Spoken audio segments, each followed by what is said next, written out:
I'm Charlotte McLeod with investingnews.com, and here today with me is Joe Mazumdar, editor of Exploration Insights. Thank you so much for being here. Great to have you. Thank you very much. Really good to be catching up with you, and I want to start by checking in on gold. So our last conversation was back at PDAC, and we talked about how it was kind of a weird environment with the price on the move and equities not following. So as we're gearing up for Q2 results from the miners, I'm wondering if you think that's set to change. Are the producers going to be able to achieve better margins this time around? Yeah, okay. Well, with the gold price, getting back to the issues with it, we had central bank buying, but over the last 2 months, we haven't seen that buying. But now the market seems to be convinced with lower inflation in the U.S. and a weakened job market that an interest rate cut is coming. When in, let's say, the end of last year, people were thinking that it might be 6 cuts. Now they're happy with 1. So we probably have seen some ETF inflows, and that's driving the gold price a bit now, and that has better, more substantial knock-on impacts for equities. In terms of the margin, that would be something to look at to see if the cost inflation that most companies are being impacted by continues, because we've seen people, get hit by creeping costs and then declining margins. But potentially there's a windfall here for production. What I've been investing in or more focused in on is the ones that are less impacted by cost escalation, so smaller royalty companies. So that's what I've been trying to do, to invest in a rising gold price and some growth, but without the creep of costs. Yeah, that makes a lot of sense. I was going to ask, is this the quarter where we see those mainstream investors get excited? But maybe that's not even where we should be looking. So yeah, I mean, it would be nice to see that, because that would drive more generalists into the sector, and hopefully that would make the financing window open up again for a lot of companies. But the Northern Hemisphere companies are sort of, their field season's already happening. They should have raised after our PDAC discussion, which wasn't a good time to raise. The financing transactions that actually happened weren't, they weren't pretty. Let's just say, in terms of the discounts that they took, the warrants that they issued, and even some of the M&A wasn't all, a bit of consolidation. We did see good M&A with Reunion Gold and G Mining on Oka West, but that's a quality deposit.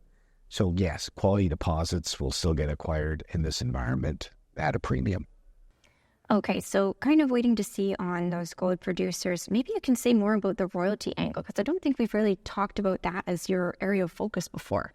Yeah, the thing is that, I wanted exposure to precious metals, and if you do, think that the gold price is going to go up, exploration and development, it'll hit the producers first. But my concern was that the costs seemed to be impacting them such that they weren't doing much better on the margin. So I thought maybe better to go with the royalty companies, especially more pure royalty rather than the streamers, because we saw what happened with Franco-Nevada and Cobre Panama, and so I just wanted the royalties. And so that's, one of my top picks is a royalty junior, well, 2 of them actually, on, as well as they give me exposure to copper as well.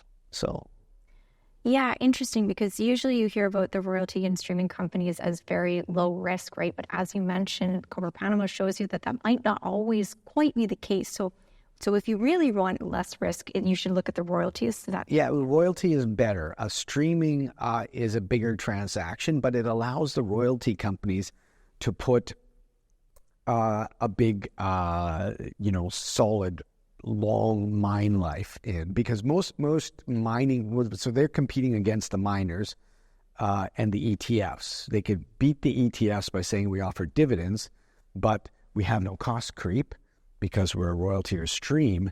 But the problem is the stream, it gives you, not the problem, but the bonus is the stream gives you that long life. So an average gold company might have an average reserve life of 8 years. Whereas if you have a stream on let's say a porphyry copper, and take the stream on the gold, you might have a 30-year mine life. So you can show, hey, I've got gold production or whatever for 12 to 15 years. So I'm beating your gold companies. But the problem is that those transactions are much more expensive, more capital at risk.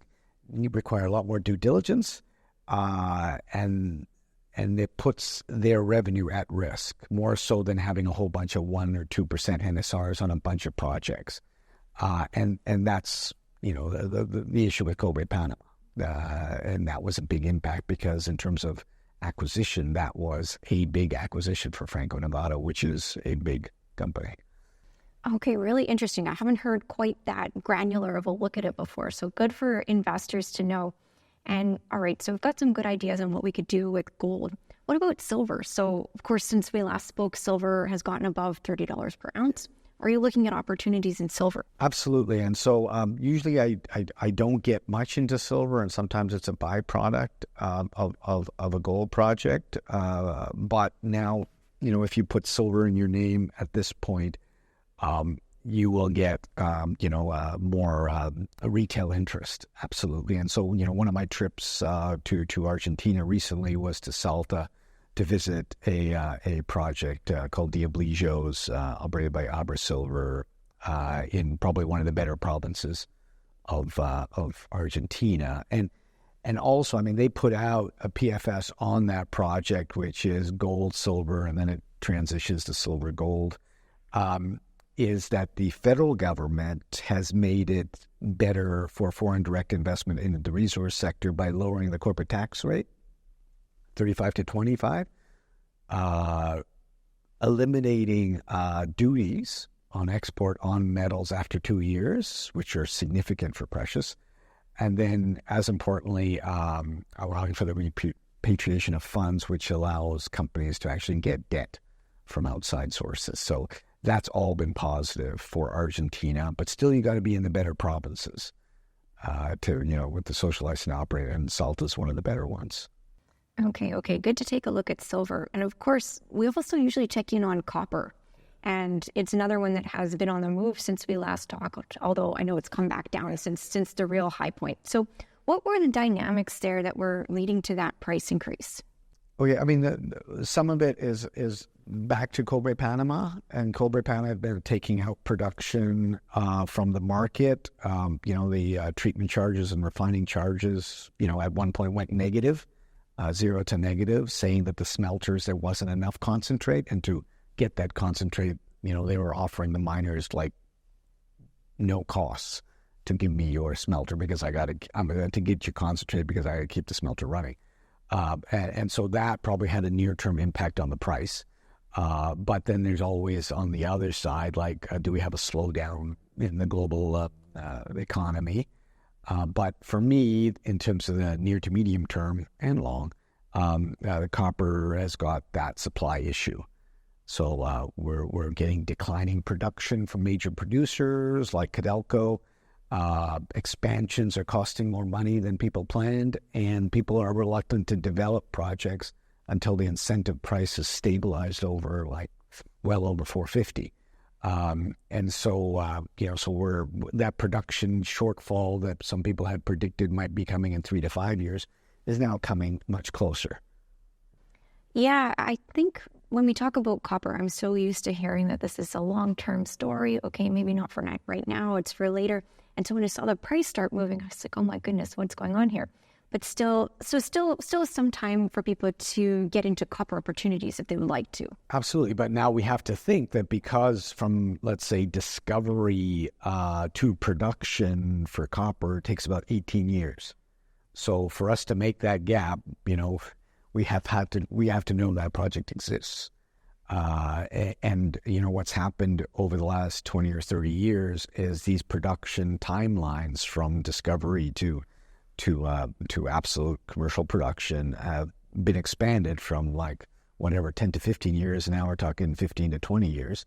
And some, and I don't know if we've talked about this before, but, the Resolution Mine project, copper project in Arizona, That's with Rio Tinto and I believe BHP joint venture, big underground block caving potential copper mine that could serve well in the U.S., and that's a critical mineral there. The issue is, when I worked as a market analyst for Phelps Dodge, we had that thing coming into production in 2010.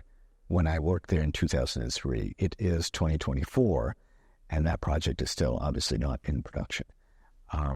So these projects are taking longer and longer to develop, and so that's the real issue with a lot of these big projects. They can add a lot of copper, but they have a big footprint, and there's water issues, and social license to operate.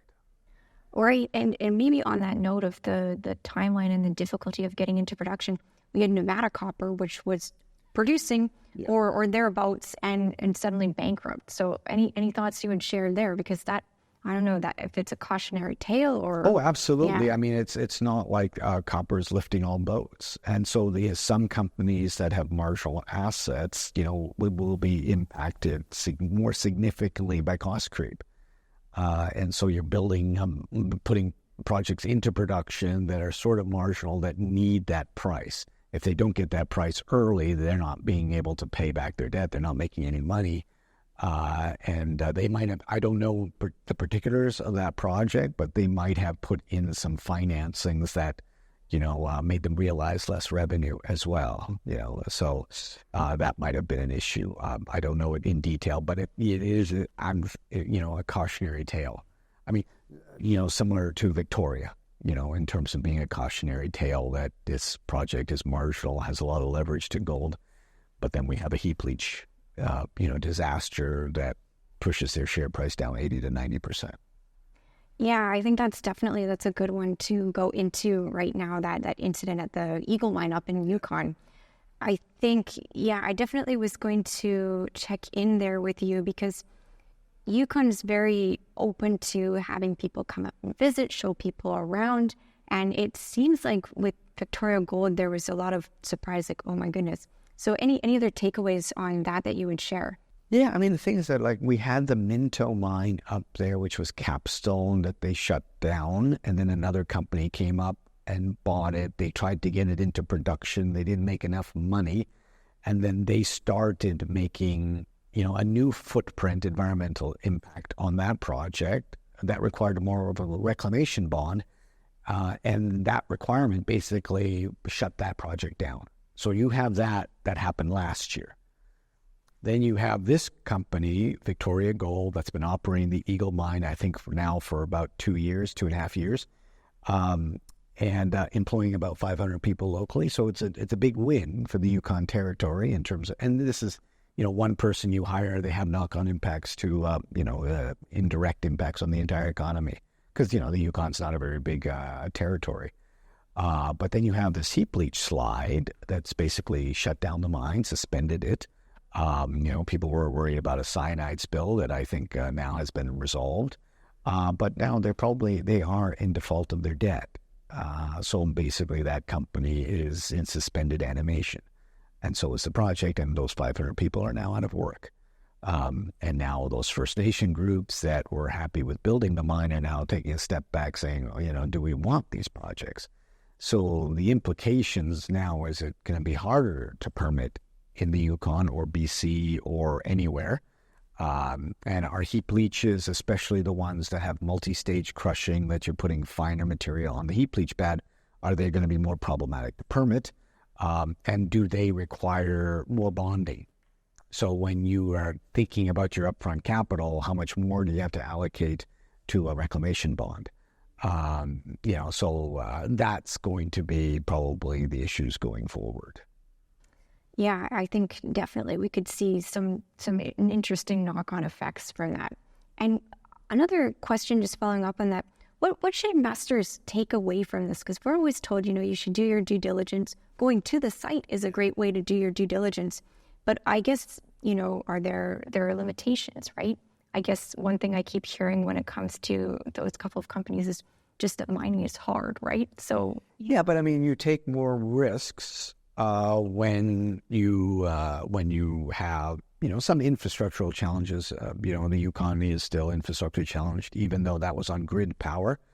And then you have the issue of the conditions, snow melt, and they tried to do year-round stacking. I think that they ended up doing that. The conditions are probably rather aggressive. But we also had a heap leach pad failure in Turkey as well with SSR mining at the Çöpler mine. And that also, I believe, was a fine crush. And so there may be issues there as well. And then you got to think about, okay, they're stacking heap leach pads. They need to have them aerated, so that might impact their stability, because if they're not aerated, the cyanide's not going to get through the leach pad. And that's the whole idea, is to get that out and recover 70 to 75% of the gold. If you can't do it, there's no point. But as you stack, this thing becomes much more unstable, especially if it's a fine crush. And so those are the sort of things that you might want to think about. What the mining industry, I think, has got to do, because it was permitted based on the footprint, is look at projects more intensely to say that not only from a return on investment basis, but should this project be built? Because in the end, it's not about just building the projects, but we need to build the projects that make sense in terms of viability, operational viability, because this sends a bad message to the entire industry. It makes big waves. Yeah.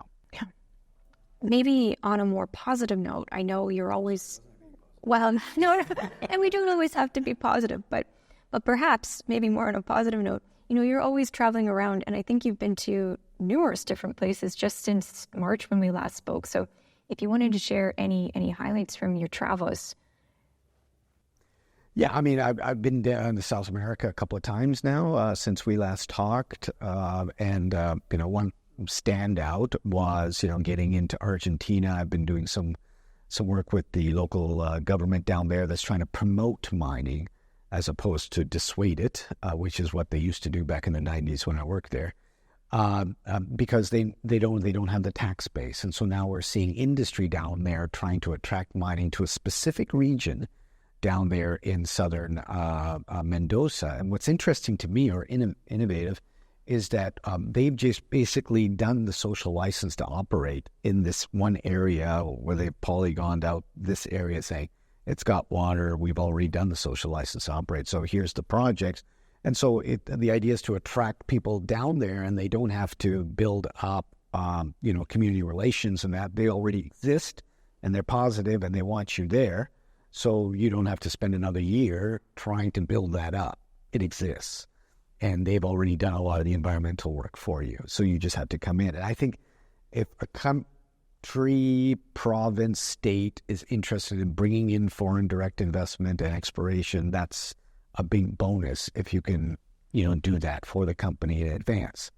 And on top of that, the federal government under the new president, Milei, has made it easier for foreign direct investment in the resource sector by lowering the tax rate, by taking away the duties and the tariffs on metals that you export after 2 years, and importantly, allowing for the repatriation of funds, which allows people to take on debt. And so I think the mineral sector right now in Argentina, from a federal perspective, staying in the best provinces is a big positive for Argentina right now. Yeah, that sounds very, very positive. So one of our other PDAC conversation topics, just briefly, you had mentioned rare earths, and we didn't really get to talk very much about it. So I wanted to clarify, is that a sector you're interested in? Yeah, I mean, the thing is that another one of my trips down there to South America was to Brazil and Chile to look at rare earth projects, and these are iron absorption clay deposits. And so these are deposits that are weathered, and the rare earth bearing minerals are in the clays. And so they leach, and it's like low strip mining, but it's like over the first, let's say, 50 plus meters surface, like the skin. And, and you don't have to blast or anything like that. The big deal is the metallurgy and the process flow sheet. And so when you look at those plays like I've been looking at, it's not only about grade, it's about metallurgy and product. A lot of critical minerals, it's mostly about the metallurgy. The mining here is not the big issue. But then you got to know what product they're going to try and produce, and you got to know, can they produce this product? Who are they going to sell it to? And especially critical minerals like rare earth, which is probably the critical of the critical in terms of the importance for countries like the U.S.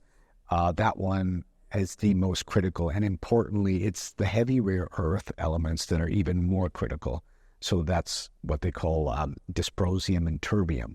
So those are the ones you want. So if you have a project that you're looking at, you want to know about the heavy rare earths, what's extractable, and then also, think about how well they know the process flow sheet. And so the company I saw, which is Aclara, which is here, they had a plant where they were producing the concentrate, the carbonates, as a product. Their idea is to get to oxide.